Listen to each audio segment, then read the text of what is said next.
L'esprit de Dagas, le podcast. Le podcast.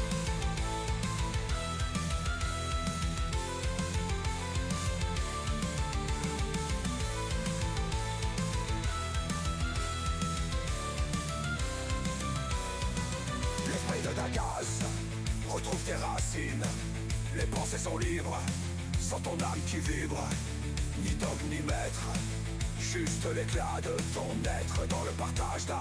Chacun force sa flamme. L'esprit de Dagas, le podcast. Bienvenue à l'épisode 17 du podcast L'Esprit de Dagaz, l'état de conscience modifié. Jonas et Rainer explorent les états modifiés de conscience, leur lien avec la spiritualité et le développement personnel. Ils discutent de la méditation, du rituel et de la manière dont la conscience modifiée peut influencer notre perception et notre bien-être, préparant le terrain pour de futurs épisodes sur l'hypnose et le chamanisme. L'enregistrement fait partie d'une session lors de laquelle étaient enregistrés les épisodes 11 et 12, donc ne soyez pas surpris du ton avec lequel commence ce dernier. L'esprit de Dagas, le podcast. L'esprit de Dagas, le podcast. Donc, comme à l'habitude, je vous lis juste une petite définition. Donc, selon l'état et le paradigme de la recherche scientifique, un état modifié de conscience, ou EMC, aussi appelé état de conscience modifié, est un état mental différent de l'état de conscience ordinaire, représentant une déviation dans l'expérience subjective ou dans le fonctionnement psychologique par rapport à certaines normes générales de la conscience à l'état de veille. Excellent. Ainsi en est-il des rêves, états hypnotiques, hallucinations, transes, méditation, états mystiques, etc. Donc, je vais donner d'abord ma vision de la chose par un exemple tout con. En parlant de développement personnel, juste avant l'arrivée du dieu C, en 2020, pardon, fallait que je la place. J'ai fait quelques cours à Lausanne où, pour la modique somme de 400 balles, vous aviez droit à comment faire un feedback en entreprise, blablabla. Et dans un de ces cours, c'était super intéressant parce que le coach slash moniteur nous avait dessiné un cerveau sur son flip chart et a commencé à mettre des numéros dessus, quoi. Et bon, je ne veux pas tous vous les redire, mais tout ce que je sais, c'est que le cœur et puis l'estomac commencent à être considérés comme des cerveaux. Bien, voilà, il a retenu quelque chose. Et à un moment donné, il nous a parlé du cerveau reptilien. Je trouvais ça drôle. Et puis, il nous a dit que suivant notre état mental, on peut retomber dans le reptilien. Sur le coup, ça ne me parlait pas trop. Mais voilà, dans mon travail, je travaille avec mon père, hein, l'entreprise familiale. Et mon père a eu une opération assez importante. Il a eu une tumeur à l'hypophyse, donc par la cloison nasale, ils ont percé un trou pour lui retirer l'hypophyse, qui était beaucoup trop grande par rapport à ce qu'elle devait être. Et ben voilà, la personne n'était plus la même. Donc, avant, j'avais un père dont le professionnel qui était multitâche, il faisait 3 trucs en même temps, il te répondait encore, machin. Et là, c'était, dès que je lui parlais, si je voyais son regard qui fuyait sur le téléphone, il m'écoutait plus, quoi.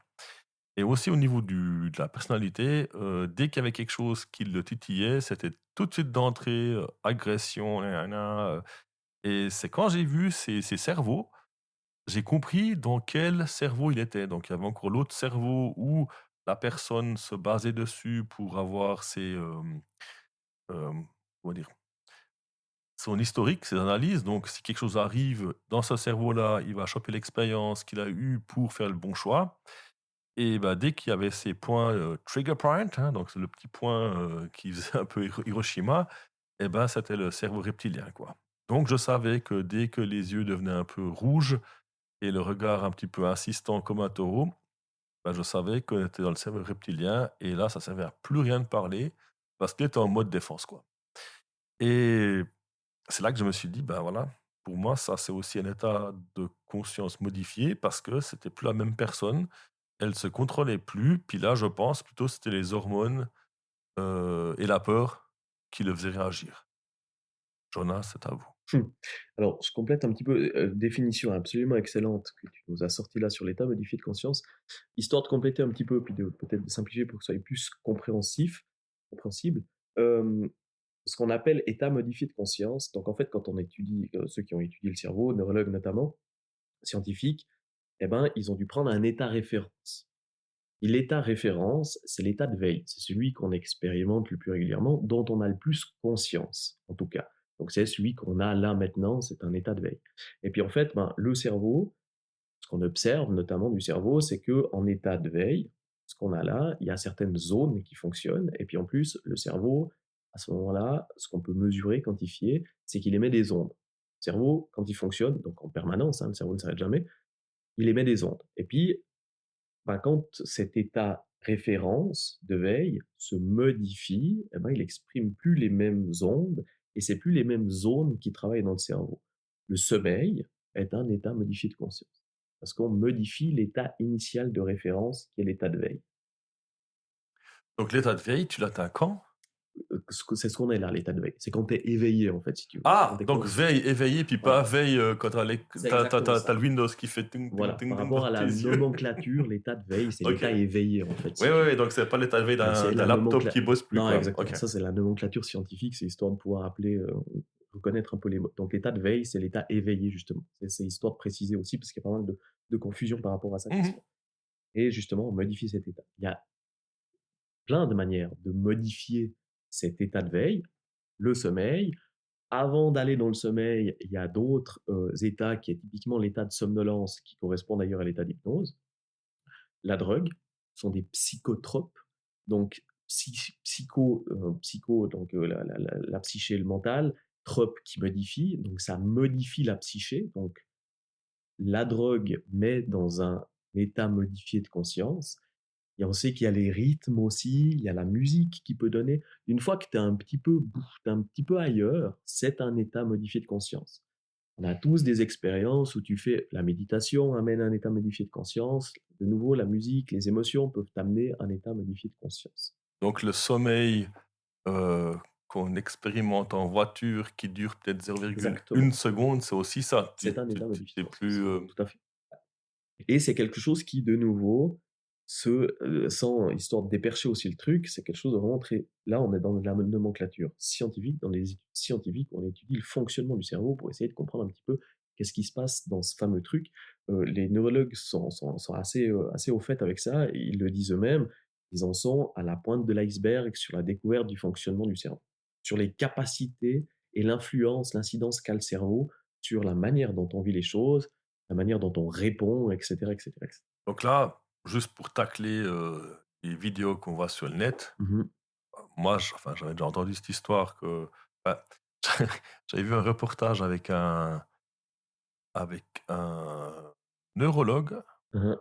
qui expliquait pendant la période du grand C, comme on le dit, qui expliquait que on était incapable de savoir qu'est-ce qui allait nous tomber dessus 2 3 ans après la pandémie, heu, de ce qui va se passer avec notre ressenti de cette fameuse peur qu'on n'a pas vue, en Ouais, quelque sorte, l'impact que ça a ouais, sur ouais, bien arriver et sûr. partir.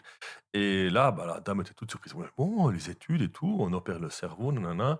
Et puis il a regardé, il a dit: «Vous savez, je suis à la retraite maintenant, mais normalement, je devrais pas arrêter de travailler parce que on a beaucoup à faire, quoi». Ouais, énormément, ouais. Et là, j'étais sur le cul parce que j'ai bien aimé l'image que le gars, entre guillemets, il devrait pas s'arrêter de travailler parce que avec tout ce qu'il a acquis sur le cerveau, Ouais, c'est tellement peu ouais, que s'il arrête, par exemple, et puis que c'est pas repris à l'état où il a arrêté, bah, c'est perdu, quoi. ouais, c'est exactement ça. C'était un petit peu un choc. Donc, vous voyez, donc je comprends que, on a beaucoup encore à expérimenter. Énormément, ouais. Énormément et puis c'est ça qui est fascinant aussi. Il y a pas mal de neurologues qui s'avancent un petit peu avec ça, qui disent que certainement que, idéalement, dans un monde idéal, mais ça implique aussi d'autres choses, très certainement que la médecine de demain, au lieu de traiter le corps, on va beaucoup plus traiter le cerveau. Parce que c'est le cerveau qui ordonne au corps de se réparer ou pas. Mmh. Littéralement. Le corps lui-même, il a pas de volonté propre. Lui, il a envoyé de l'information au cerveau. C'est le cerveau qui traite cette information et puis il renvoie au corps l'ordre d'aller réparer la plaie, par exemple, et cetera. Donc Donc t'as pas de chapeau en aluminium, t'as pas des lunettes rouges, t'es un gros complotiste, Jonathan. Bienvenue au club. Ils sont bien les complotistes. Ah ouais, je veux dire, à un moment donné, avec ce que tu viens de dire, je sais même pas si on va brûler les étapes, quoi, mais euh, en quelque sorte, tu viens d'expliquer, si je suis faux, que les gens doivent comprendre qu'au bout du compte, que les seules personnes qui peuvent soigner quelqu'un, c'est eux-mêmes. Ouais, on est alors pas tout à fait, hein, si tu te pètes Non, une mais épaule, tu voilà, je tu vas aller voir le parle médecin. des grandes Ouais, lignes. ouais, mais dans les grandes lignes, oui, de toute façon, c'est cette fameuse, capacité d'auto-guérison qu'on a, je me coupe, je cicatrise, voilà, il y a pas à dire que ça vient maman de les petites étoiles ou bien je sais pas quoi, voilà, c'est inhérent à l'être humain. Ça, c'est de toute façon un processus qui est pas forcément ordonné parce que ça se passe relativement automatiquement. Système nerveux central, merde, pardon, je me perds. Tu as le système nerveux central, c'est le cerveau, et puis tu as le système nerveux volontaire, donc c'est la volonté de je décide de faire un geste, et puis tu as tout ce qui est autonome, donc dont on ne décide pas, la circulation sanguine, la respiration, le battement du cœur, la récupération musculaire, remaniement osseux, etc., etc., etc. Tout ça, ça fait partie du système involontaire. La capacité de cicatrisation, mais ça vient du système nerveux central. Donc, ça vient du cerveau. C'est le cerveau. Le corps, il a une lésion. Il envoie cette information au cerveau par le biais des transmissions neuronales. Et le cerveau réagit à cette information en disant à telle et telle hormone. Alors là, par exemple, typiquement, en allant dire à la surrénale d'aller fabriquer du cortisol, typiquement, qui est le plus puissant anti-inflammatoire qu'on ait, pour pouvoir aller intervenir sur cette lésion, sur ce stress physique, pour pouvoir aller la réparer. C'est le cerveau qui fait ça, Mhm. très clairement. Ouais, il faut d'abord encaisser tout ça, quoi. Mais si on en revient aussi au côté spirituel, euh, comment dire? Ben, à la base, hein, moi j'ai, pas si je le raconte dans le podcast, quoi, mais pour moi c'était clair que c'était important que je sorte de l'église parce que pour moi il n'y avait rien qui ce qui se passait, hein, c'était une perte de temps pour moi.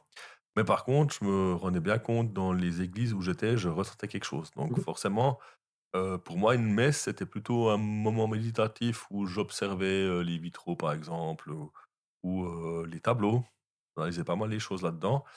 Et je me rendais compte que des fois, je m'évadais, quoi. Mhm. Mais pas du tout dans le style, oui, j'ai vu des anges, c'était super, on a discuté. Non, pas du tout. Après, j'ai essayé de. Bah, comme d'habitude, hein, quand tu as 20 ans, tu commences à bosser, tu fais la vache. Donc là aussi, hein, c'était pas les états de conscience modifiés, c'était plutôt un état physique modifié, quoi. Voilà, donc l'alcool n'aide pas. Mais quand tu arrives dans des années, enfin, quand tu as 30 ans en plus, tu commences à te poser quand même certaines questions. Et puis, ben voilà, tout ce qui était monothéiste, c'était pas tellement le bon plan pour moi. Par contre, comme beaucoup de païens, on a passé par la case bouddhisme. Mhm. Et c'est là que j'ai eu ben, accès à la méditation. Mhm. Et ça aussi, c'est, comment dire, on a parlé un peu du bruit avant. Ouais. Ben voilà, on est toujours entouré de bruit. Et on a toujours d'énergie qui nous traverse la tête. Toutes nos idées sont énergie. Et là, plutôt, on nous dit pensez à rien. C'est faux. Ouais, ouais. C'est bien ce que tu dis là, c'est hyper important. Ah, là, on peut rebondir aussi sur le développement personnel parce que c'est juste génial. Il y a eu un gros bug au niveau de tout ce qui est bouddhiste, surtout au niveau de la méditation, qui a été en grande partie rétabli maintenant avec la méditation de pleine conscience. Il y a eu une traduction de ce qui nous était transmis par rapport à la méditation où il faut faire le vide. Mais impossible. C'est C'est un peu comme l'équilibre. impossible. C'est comme supprimer l'ego. Ça aussi, ça vient du mouvement bouddhiste, l'équilibre, le machin. Oui, oui. C'est des erreurs de traduction ou des erreurs d'interprétation qui nous ont fait que dans les premiers temps où ça s'était rendu, on disait, ben voilà, ben la méditation, c'est faire le vide. Et jamais de la vie. Et eux-mêmes, si on étudie les textes, alors maintenant, on en a de plus en plus accès parce que ben, la mondialisation fait que il y a la science qui s'est beaucoup intéressée à la méditation puis aux effets de la méditation sur le cerveau. C'est d'ailleurs de là que vient la méditation de pleine conscience. Et puis du coup, elle a pu rétablir un petit peu la vérité par rapport à ça. À aucun moment, ces grands méditants ne disent qu'il faut faire le vide. Eux, ils savent que c'est pas possible. Eux, ils le Après, savent. après ce que je trouve chiant, c'est qu'avec le monde de l'Internet maintenant, où on nous balance tellement de, entre guillemets, conneries, enfin, on doit faire le tri. C'est hyper dur. Ben, ce mot méditation pleine conscience, Ouais. ça a pour moi le même niveau, c'est personnel, quand on parle des rites ancestraux. Ouais. Chaque fois, je me dis: «Mais arrête de Ouais. prononcer ce mot, on n'a rien. Ouais. Il y a rien qui est écrit» et c'est pour Donc, moi, c'est un peu le truc et cette méditation de pleine conscience, on a toujours le problème de se dire: «Est-ce que c'est une mode ou pas?» Mais avec ce que tu viens de dire, tout non. à fait. Alors, et ça, c'est un des gros problèmes, typiquement, de toutes ces courants de pensée où en plus il y a une validation scientifique derrière. Ils sont systématiquement repris par des gens un peu moins, on dira, intellectuellement honnêtes, pas forcément mal intentionnés, mais un peu moins intellectuellement honnêtes, qui reprennent ça et puis qui disent bah regardez, ça c'est bien, en plus c'est validé par la science. Voilà. Tous les phénomènes inexpliqués qu'on voit maintenant, on pourrait peut-être en parler un petit peu aussi. Ouais, mais ça, c'est quantique. C'est la Ah mécanique oui, quantique. Tu vois? là, ouais, ça Voilà. aussi, ouf. D'une fois qu'il y a une validation scientifique de quelque chose, tous ceux qui savent pas trop ce qu'ils foutent, eh ben, ils utilisent ça pour valider leur propre vacuité. Mmh. Voilà, moi je vois ça comme ça. Mais non, alors si justement, si on reprend l'essence même du truc, parce que en fait, la méditation de pleine conscience, c'est la meilleure description de ce que c'est la méditation bouddhiste à son essence, en fait, au final. Il y a à aucun moment tu fais le vide. C'est juste la maîtrise de ses pensées puis focaliser. Je te prends l'exemple de ça, ce qu'ils disent ces méditants, c'est qu'ils comparent l'esprit, la tête, ce mental, le conscient, l'ego, c'est exactement la même chose, à une sorte de grosse maison avec un singe à l'intérieur. Et puis ce singe-là, il est moitié fou, puis il va voir un peu à toutes les fenêtres en permanence. Ça, c'est les idées et les pensées là, qui vont un peu dans tous les Mmh. sens. Le but de la méditation, c'est de faire en sorte que ce singe se concentre sur une seule fenêtre à la fois. Histoire que les autres, elles se calment et elles ferment un peu leur gueule. Pour permettre au cerveau de se réorganiser. Parce que tant que les pensées partent dans tous les sens comme ça, il accumule de l'information. Ça, c'est le rôle du cerveau conscient. Il accumule l'information, il a envoyé ça dans le cerveau inconscient, puis ensuite, c'est le rôle du cerveau inconscient, c'est de traiter et de réorganiser ça.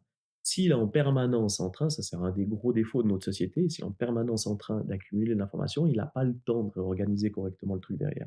La méditation, c'est à ça que ça sert, ça va permettre à toute cette zone dont on n'a pas conscience et dont on maîtrise peu, en fait, de se réorganiser puis de faire son boulot correctement pour atteindre un état un petit peu de bien-être, quoi, très clairement. J'ai 2 trucs qui m'ont traversé la tête, des idées. Heu, moi, l'image du singe, ça me parle pas, Mhm. parce qu'il y a pas de singe ici en Valais. Non, j moi, j l'image que j'ai, c'est que si je me retrouve au plein milieu d'un carrefour dans une ville Mhm. et tu fermes les yeux et tu as 10 000 bruits en même temps, c'est le Ouais. gros brouhaha Ouais. et si ensuite avec ta main, tu formes un cône, enfin un tube et tu captes plus que le son qui rentre dedans et tu arrives à focaliser ton son Effectivement. Ouais. et c'est là que le brouhaha, il devient un peu lointain et tu Complètement. tu commences à pouvoir focaliser et puis pourquoi je prends cette image-là, c'est que ça fait un bon moment que j'ai plus fait de méditation parce que voilà, je fatigué, poum, lit, dors. Mhm. Je sais que ça va se calmer, mais quand je médite, c'est que, bah, il y a toujours cette histoire, une idée vient, faut laisser partir, c'est un peu comme un nuage, blablabla Ouais, et ben, après je prends la citation qui dit toujours que, 90 de nos peurs, c'est le cerveau qui les crée tout à fait. et ben, ce qui se passe, c'est quand je médite, il y a 90 des trucs qui me passent par la tête, c'est des grosses conneries. Mhm. On va dire que 9 sur 10 Inutile. et tout à coup, il y a un truc du job qui me vient et là, automatiquement, j'attends que ça se passe, j'ouvre les yeux, je prends un bout de papier, je note parce que c'est le truc Exactement. qui m'occupe vraiment dans mon inconscient et c'est celui-là qu'il faut que je règle demain matin à 8h30. Il faut que je fasse le coup de téléphone pour commander telle et telle pièce et après, je peux vaquer à autre chose Exact. Ouais. et c'est impressionnant que si tu t'arrêtes pas pour le noter, quand tu as fini, tu le retrouves plus. Ah, ça part, ouais. Tu te dis: «Mais c'était quoi ce truc? Je m'en souviens plus», puis et c'est là qu'on voit vraiment que ces idées, ça vient, ça part, c'est le gros brouhaha, mais on a dans la vie d'aujourd'hui, on a du mal à être focus sur quelque Donc chose c'est hyper compliqué. et avec toutes les applications qui font bip, bip, bip, les pop-up qui viennent, toutes les conneries et ben, voilà, je pense que la grosse maîtrise, ben, c'est de de modifier son état de conscience pour être productif, quoi. Mais complètement, je entièrement d'accord avec ça. L'intérêt justement, on dira de cet état modifié de conscience, c'est de permettre au cerveau de fonctionner différemment, donc d'activer des zones un peu différentes. Le but d'activer ces zones un peu différentes, c'est de permettre au cerveau de traiter différemment l'information. Parce que suivant quelle zone est activée, ben, c'est pas le même biais de lecture, la même lunette de lecture. Du coup, modifier cet état de conscience, justement, ça permet de potentiellement voir les choses différemment. C'est pas magique, ça change pas la situation en elle-même, mais ça permet de changer le prisme de lecture, le potentiel de prise de lecture que le cerveau peut avoir sur une situation. Et ça c'est intéressant. Ça devient vachement intéressant. D'autant plus que plus tu maîtrises cette faculté qu'a le cerveau, plus en fait tu te rends, et je vais utiliser un gros mot avec lequel je suis pas d'accord, mais tu te rends maître du truc. Jamais maître du truc, hein, on est bien d'accord, hein, très clairement. Mais plus tu as la faculté de diriger. Bon après maître, c'est maîtriser, c'est pas être au-dessus, Voilà, on se comprend. voilà, exactement. Voilà. Donc oui, effectivement, c'est ça c'est ça l'intéressant. Si je peux, histoire d'illustrer aussi un petit peu ça, on peut rebondir sur une donnée qui est assez intéressante. Le le le cerveau, c'est une usine à traiter de l'information. Lui, il peut pas ne pas traiter de l'information. On a des neurones qui sont responsables de l'inhibition de l'information, c'est ce que moi j'appelle les neurones du «j'en ai rien à foutre». Mmh. Certains en ont plus que d'autres. Très clairement, il y a certaines personnes qui sont plus sujets sensibles à Mmh. l'information que d'autres. Il y a des gens qui sont pas capables d'en avoir rien à foutre, qui sont obligés, chaque information qu'ils reçoivent, ils vont remettre la totalité de leur existence en question parce que, ben, cette information-là va les impacter.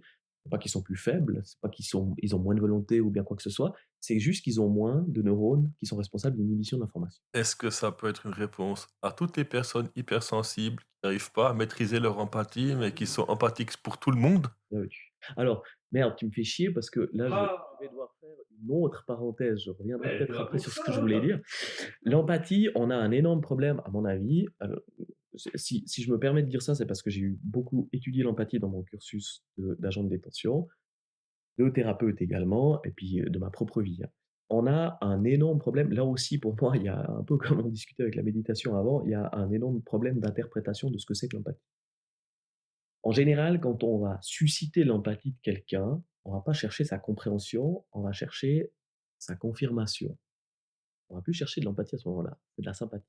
Si Donc l'empathie, pour la définir, c'est un état neutre entre la sympathie et l'antipathie. Mmh. C'est un état neutre qui permet de comprendre ce que l'autre vit. Si je ressens ce que l'autre vit, c'est plus de l'empathie, c'est de la sympathie.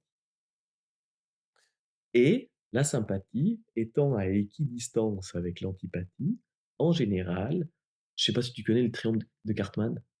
On en a parlé, mais Donc c'est pas South ah Park, bah, non, c'est pas c'est pas South Park. Donc Cartman, c'est sauf erreur, c'est un médecin, je suis plus trop sûr. Enfin, il a défini un triangle. Lui, il dit que le 70 de nos relations tournent dans un triangle: sauveur, bourreau, victime. Et la seule manière de sortir justement de ce triangle-là, c'est d'être empathique. Parce que être empathique, ça permet de comprendre sans ressentir ce que vit l'autre. mmh. Si je ressens ce que l'autre vit, je rentre dans ce triangle-là. Parce que si l'autre vit quelque chose de compliqué et puis que je ressens, eh ben, je peux soit sentir de la sympathie pour lui. Si je ressens de la sympathie, en général, je vais me poser en sauveur, en me disant: «Oh pardon, pauvre petit, machin, machin, machin». Ou alors je vais me mettre en position de bourreau, antipathique: «Ouais, mais arrête tes conneries, va te faire foutre, redresse la tête, marche droit», et cetera, et cetera. Et là, je suis dans ce triangle-là. Et si moi, je suis dans ce triangle-là, je vais forcément mettre la personne dans ce triangle-là aussi, parce que si je suis sauveur, ben, au bout de ben, en tant que sauveur, je m'adresse à une victime. Elle, peut-être qu'au bout d'un moment, elle va en avoir un peu marre d'être victime, puis dire: «Ouais, mais c'est bon, lâche-moi la grappe». Là, elle se positionne en bourreau, puis après, ce sera moi la victime, puis voilà, puis on tombe dedans, puis c'est le bordel, et puis on s'en sort plus, et puis ça fait pas avancer le schmilblick. La Donc seule manière le de se but, c'est de sortir, Le but, c'est sortir. enfin de sortir ou peut-être de rentrer dans le triangle, quoi. Alors, Rentrer dans le triangle pour pouvoir le modifier, pour pouvoir faire en sorte que la personne en sorte, c'est extrêmement compliqué. Par contre, de sortir soi-même de ce triangle-là, puis dire: «Attends, alors stop, là je comprends que» Ah ouais, la question suivante, c'est de quel côté tu sors? ouais, c'est ça le truc. Alors maintenant, je te donne mon image parce que tu peut-être pas confronté au même truc. C'est que moi, dans mon boulot, heu, je fais beaucoup de cold case, Mmh mh. mais pas toujours. Des fois, j'arrive la semaine d'après, Mmh. c'est pas encore cold. Là, je suis assez dans NCIS, quoi, donc moi, mon but, c'est que souvent les gens viennent vers moi: «Ouais, il y a eu ça et ça, gna gna gna gna», donc forcément, je me mets dans le côté sauveur, ce que Ouais. je faisais au début. Mais le problème cas, c'est que quand tu questionnes l'autre partie, tu es toujours dans le côté sauveur, mais c'est la victime puis le bourreau qui a inversé le truc. Tu te rends compte que la victime est bourreau et puis le bourreau est victime. Complètement. Et donc du coup, ce que j'appelle rentrer dans le triangle, ça veut dire qu'au lieu de prendre position sur une des pointes, je me mets au milieu et Voilà. puis je laisse le triangle tourner pour écouter toutes les positions une fois parce que chaque personne est, dans un coin du triangle. Mais moi, j'ai pas envie d'être, la personne. Ouais. Et du coup, au lieu de prendre parti pour quelqu'un, je leur dis: «Ben voilà, sa situation est merdique. Mmh mh. Qu'est-ce qu'on fait pour trouver une solution?» Mais c'est ça d'être empathique. Je reconnais que ta situation est merdique, par contre, c'est la tienne. Je veux bien t'aider à trouver une solution, mais puis non, puis je vais pas vivre ta merde. C'est ta merde. Moi, je c'est assez comme ça. Et c'est pour ça que je fais l'intérieur du Cartman, quoi. Ouais. J'attends que ça tourne, j'écoute tout le monde, je me fais mon idée, puis après je dis: «OK, ben voilà, c'est je comprends que c'est inconfortable, Mmh. qu'est-ce qu'on fait?» Et c'est exactement ça. Puis c'est ça l'empathie, en fait, au final. C'est comprendre ce que vit l'autre et pas dire vivre. Et puis, c'est une manière aussi, si on reprend, cette sensibilité, qu'elle soit j'aime pas trop les superlatifs, hein, mais qu'elle soit hypersensible ou très peu sensible, on s'en fout, peu importe. Mais cette sensibilité qu'on a tous, parce que c'est ce qui nous rend humains, c'est une Mmh. caractéristique intrinsèque à l'être humain, cette sensibilité-là, c'est ce qui nous permet d'avoir un lien social, en fait, au final. Sans lien social, on meurt, hein. Ça, c'est clair, net et Mmh. précis, on est des êtres sociaux. Heu et ce lien social, plus il est qualitatif, plus ça nous nourrit. Et pour qu'il soit qualitatif, ça passe par l'empathie, à mon avis. Et donc justement, mais cette empathie neutre. Donc ça veut dire que toutes les personnes hypersensibles Mmh mh. se qualifient d'hypersensibles en étant une victime? Alors, il y a ouais, oui et non, il y a une part de ça, je pense, mais c'est pas qu'elles sont victimes ou qu'elles sont de nouveau, c'est sur Je reste dans le triangle de ouais, ouais, ouais, Cartman, tout à c'est fait. la position. C'est ouais, ouais. Le oui, un petit peu.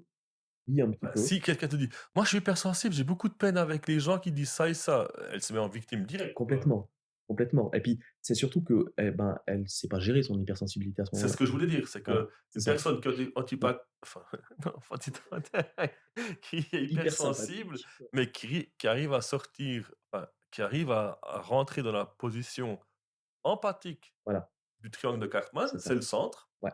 Le centre ou l'extérieur, peu Oh ouais, importe. non, non, non, non, non, Ouais. là, il faut qu'on écrive un livre, Jonas, on tient quelque chose là. Oh, il y en a plein qui ont écrit dessus. Non, non, nous, on Heu, fait juste nous. non, mais oui, alors, pour moi, c'est la solution pour gérer sa sensibilité. C'est de retrouver cette empathie, cet état neutre. C'est et pour moi, je dis pas que c'est la seule, il y en a peut-être d'autres, mais en tout cas pour moi, à mon niveau, c'est celle qui m'a permis le plus de me familiariser et puis de pouvoir vivre une certaine sensibilité. Donc, si on en revient à la méditation, Mmh mh. je pense à cause de mon carrefour, tu as pensé au triangle. Ouais. Heu, si on en revient à la méditation, donc au bout du compte, c'est que si on veut pas se faire bouffer par nos pensées inutiles, donc en tant que victime, Mmh mh. il faut plutôt qu'on soit empathique des choses qui nous passent par la tête, donc c'est accepter, lâcher prise et puis laisser filer. Mmh. Et puis si on en revient à la spiritualité. Ouais, très bien. Alors si je reprends, cette idée de pleine conscience, la pleine conscience, elle permet donc état modifié de conscience, hein, elle permet de canaliser le cerveau. Et de nouveau, alors là, on peut repartir sur, l'importance dans la spiritualité des rites, des rituels. Le rituel, il met l'intention, là on repart sur le sacré et le profane de Mircea Eliade, hein, il met l'intention dans une action ce qui oblige le cerveau à se canaliser, à se concentrer dessus. Et du moment que le cerveau est canalisé et est concentré sur une action, eh ben, c'est un peu comme si je reprends cette idée des fenêtres avec le singe, ben, si le singe, il est focalisé sur une fenêtre, eh ben, toutes les autres, c'est comme si le ménage se faisait dans les pieds. Et puis du coup, on peut avoir un système de perception qui est un petit peu différent, parce que c'est ça que ça induit aussi cet état modifié de conscience. Comme le cerveau fonctionne de manière différente, il perçoit l'information de manière différente. Je te fais une analogie avec ça. Les molécules d'odeur, elles rentrent de toute façon dans notre nez. Maintenant, ils prennent de plus en plus de chiens, par exemple, pour essayer de détecter les maladies. Mmh. Puis même nous, tu sais, tu as un type qui est un peu malade, putain, mon Dieu, Ils ça, sont normaux. voilà. On peut pas le dire. On peut pas interpréter consciemment ça, parce que je pense que notre cerveau, il est pas câblé pour. Le chien, par contre, puis là, ils dressent des chiens pour ressentir les maladies, notamment avec Alzheimer. Pendant le Covid, ils l'ont fait aussi, d'ailleurs. Ce chien-là, ces molécules d'odeur qui rentrent dans son nez, c'est exactement les mêmes que les nôtres. Mmh. Son cerveau à lui, par contre, il est plus spécialisé dans le traitement de l'information olfactive Mmh. que le nôtre. Notre zone de traitement de l'information olfactive est plus petite que celle du chien. Mais par contre, on les perçoit quand même. Notre cerveau réagit de toute façon à ces molécules d'odeur-là. On n'a peut-être pas le même spectre qu'un chien, ça c'est clair, mais il y a de toute façon ça. Et c'est le cerveau inconscient parce que c'est une information qui n'est pas pertinente pour le cerveau conscient. Le cerveau conscient permet vraiment de structurer son quotidien. Elle n'est pas pertinente, donc c'est le cerveau inconscient qui va la traiter et puis qui va fabriquer une potentielle intuition. Voilà, il va analyser cette odeur-là, il va dire ah putain, attends, j'ai déjà senti là la dernière fois, grand-mère, elle était au bord de la mort, elle sentait la même chose, tac tac, il va faire Mmh. l'analogie entre les deux, il va faire le rapprochement entre les deux, et par association d'idées, le cerveau tout le temps. Et puis du coup, il va associer cette odeur-là, mais sans forcément mettre des mots dessus, et ce sera juste une intuition qu'il y a un truc qui cloche. Mmh. C'est ça l'intuition, c'est rien d'autre. C'est un système de perception sur lequel on n'en a pas conscience et on ne peut pas mettre de mots. Mmh. Alors, bien souvent de l'intérieur, hein, de nouveau, là, ça passe par les sens, très clairement. On pourrait extrapoler ça à des perceptions un petit peu extérieures, mais faut aller tranquille avec ça. Pour rester terre à terre avec cette intuition, c'est le cerveau inconscient. Tu vas rigoler de nouveau. Je reviens avec, ce que tu viens de dire que l'état de conscience modifié Mmh. sert à canaliser le cerveau Mmh. et puis le rituel, Alors attends, l'état modifié de conscience sert à être potentiellement plus réceptif bah, plus réceptif, à OK? ce type d'information Et puis que auquel on n'a pas le accès. rituel permet de canaliser le cerveau. Exactement. Donc Et le fait de maintenant canaliser le cerveau, ça oblige le cerveau à fonctionner dans un certain mode qui peut nous rendre plus réceptifs à un certain type d'information. donc après, faut quand même qu'on caresse un peu dans le sens du poil et dans un trou, vu qu'on les a un peu martyrisés dans l'épisode. Mmh. Ben, on peut aussi comprendre que certaines personnes n'ont pas envie de prendre un rituel en main, pas parce qu'ils ne sont pas capables, mais parce que ils se sentent pas légitimes de le faire, et cetera. Mais le fait de laisser quelqu'un le faire, le rituel, tu sais, quand on est en groupe, hein, moi je me mets pas devant puis je dis: «C'est moi qui fais». C'est Ouais. quelqu'un qui veut le faire, moi il y a aucun souci et puis, je me laisse aussi, porter. Mmh. Donc d'un côté, c'est aussi une question de marque de confiance envers la personne qui fait le rituel. Mmh. Mais après la question c'est, oui, qu'est-ce qu'on fait de l'état de conscience modifié lors du rituel? Et je crois que le la grosse question elle est là, puis je pense que les personnes qui le font, qui pourront répondre, bah, ça va être très, très individuel, quoi. Oui, ça va être très, très individuel. D'autant plus surtout que, de nouveau, le cerveau, il a vraiment cette capacité, on en a parlé un petit peu avant, de créer des réalités. Capable, je suis pas capable, c'est bien, c'est pas bien, c'est agréable, c'est pas agréable. Une situation, 15 personnes, il y aura 15 interprétations différentes de la situation, 15 réalités différentes. Donc la réalité absolue, bof, moi j'y crois pas trop. Ça reste quelque chose de l'ordre de l'interprétation. Hem, Ce qui se passe en plus, donc dans ce genre de phénomène de rituel, effectivement, ben, c'est propre à chacun ce qui se passe, ce qui se vit. Mais c'est là, alors on peut rebondir aussi de nouveau sur le développement personnel. C'est comme ça qu'on apprend à comment moi je fonctionne. Mmh. En faisant ça, ça me permet de déterminer quel type d'interprétation, quelle lunette de lecture, quel filtre j'ai par rapport à une situation. Ça, c'est de la connaissance de soi. Et puis d'une fois que j'ai acquéri, c'est jamais fixé, hein, c'est jamais stable. Mais d'une fois que j'ai fait l'acquisition d'un processus de fonctionnement qui m'est propre, ben, je me connais un peu mieux et puis je sais que je peux anticiper le truc, que dans tel et tel type de situation, j'aurais plus tendance à réagir de cette manière-là ou de cette manière-là, de Mmh. manière beaucoup plus consciente. Parce que si on de n'importe quelle situation, on a tous une représentation de ce qu'on aimerait faire dans une situation donnée. Souvent, quand on y est, ben, ça correspond pas forcément. Ça, justement, ça, c'est le discours mental, le discours conscient qui fait que j'aimerais répondre d'une certaine manière. Puis en fait, l'inconscient, il n'est pas du tout d'accord avec ça. Lui, il a analysé autre chose, la situation, il a perçu autre chose, il a perçu un truc différent, une information qui est au-delà du conscient, justement. Et puis, ben, du coup, l'état modifié de conscience pourrait permettre d'avoir accès à ça, Mmh. très clairement. Donc là, on rentre vraiment, là, pour moi, le développement personnel, si on reprend ça, au lieu d'aller, heu, d'aller, heu, mettre en place des recettes, toutes faites, et ben, ça, c'est une recette quand même, hein, la méditation de pleine conscience, Mmh. c'est une recette à quelque part, mais c'est une recette qui permet de prendre conscience de comment moi je suis, qui je suis, qu'est-ce que je veux, je fonctionne comment. Voilà. Donc là, on développe justement cette fameuse esprit critique de soi-même. Et c'est là c'est là ouais, je trouve ça très, très, très, parce que pendant que tu parles, bah, dans ma tête, c'est nous en train de faire du flipper, hein, la boule, elle tape dans tous les sens. Mais c'est aussi la question que, bah, les auditeurs pourront aussi se poser, c'est que vous faites quoi de votre spiritualité? En vous posant la question: «Pourquoi vous la vivez?» Bon après comme tu dis, hein, apprendre à connaître sur soi et cetera. Mais, la question, bah, toi tu m'as dit par exemple que tu es pas du style à faire des rituels ponctuels parce que le soleil est là et puis le calendrier te dit ça. Ah, ça m'embête. Voilà, ça et moi je suis un peu pareil, mais par contre on parle de cet état de conscience modifié, je me suis rendu compte que j'ai changé mon état de perception. Par exemple, pendant 2 ans, j'ai fait mes rituels là, les Ouais, 8 par année, et puis j'avais l'impression de courir après le calendrier, quoi. C'est du style: «Ah oui, c'était telle date, faut que je fasse ça, hop, ouais. hop». Et finalement, l'année passée, où je suis un peu sorti de cette roue d'hamster, de un parce que j'avais pas le temps, de 2 parce que c'était assez le bordel, au niveau du travail et puis que j'avais pas du tout le temps d'aller me promener en forêt, donc j'ai passé beaucoup moins de temps en forêt.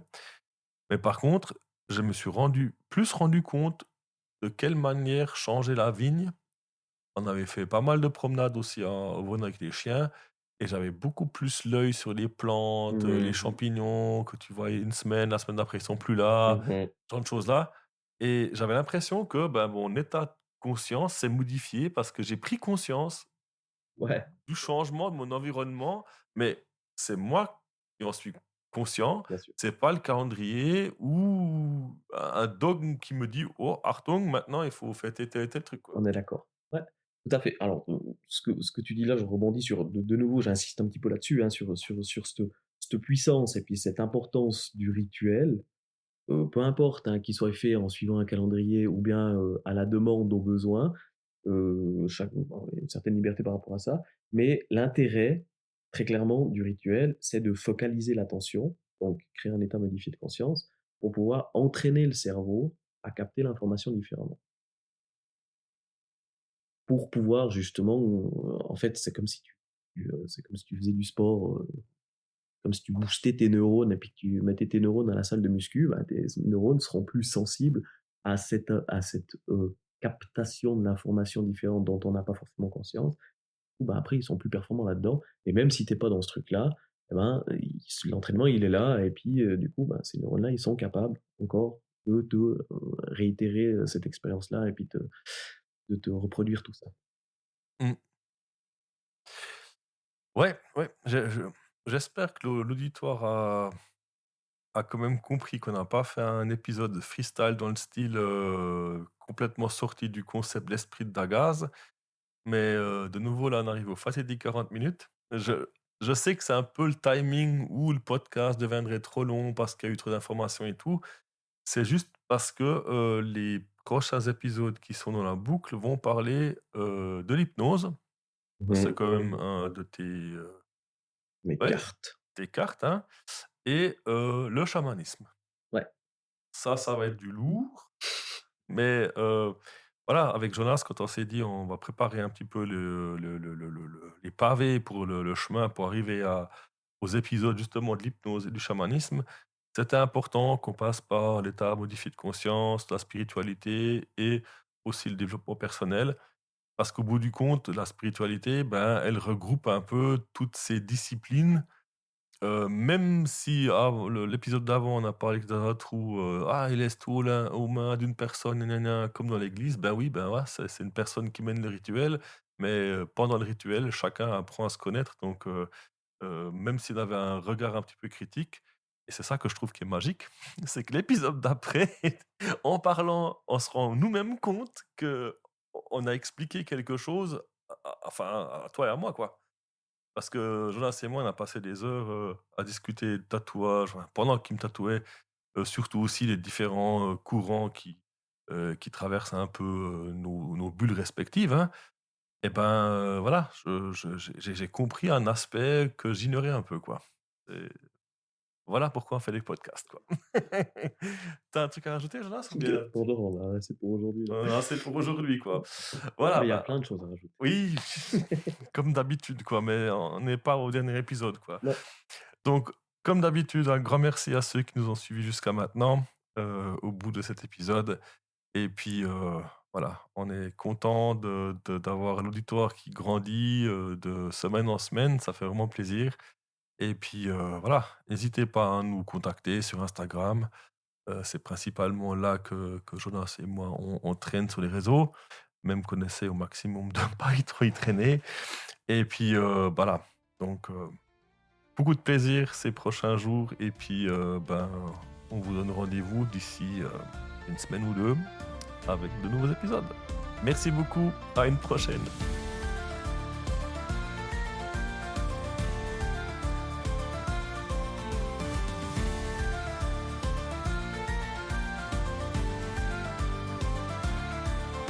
Dans les forêts profondes, là où l'air vibre, de l'esprit de Dagaz jaillit l'âme libre. Odin guide l'œil, Freya émerveille par sa voix. Liberté sacrée, sans maître, sans poids. C'est l'esprit de Dagaz, feu dans le cœur. Liberté sans borne, sans fin, sans peur. Au-delà des dieux, des lois et des chaînes, l'âme s'élève et danse au-dessus de la plaine.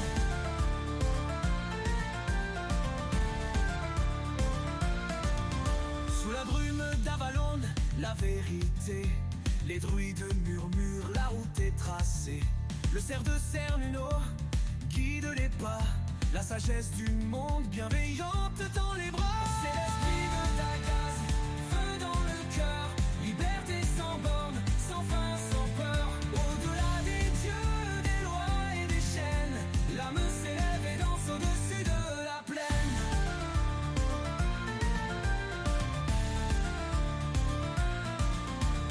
Dans la roue du temps, l'homme se forge. Sous le ciel d'Asgard, il se déploie et s'engorge. Le cercle est parfait, la nuit est son guide. L'âme libre sans frein, sur le vent se faufile. C'est l'esprit de Dagaz, feu dans le cœur. Liberté sans borne, sans fin, sans peur. Au-delà des dieux, des lois et des chaînes, l'âme s'élève et danse au-dessus de la plaine.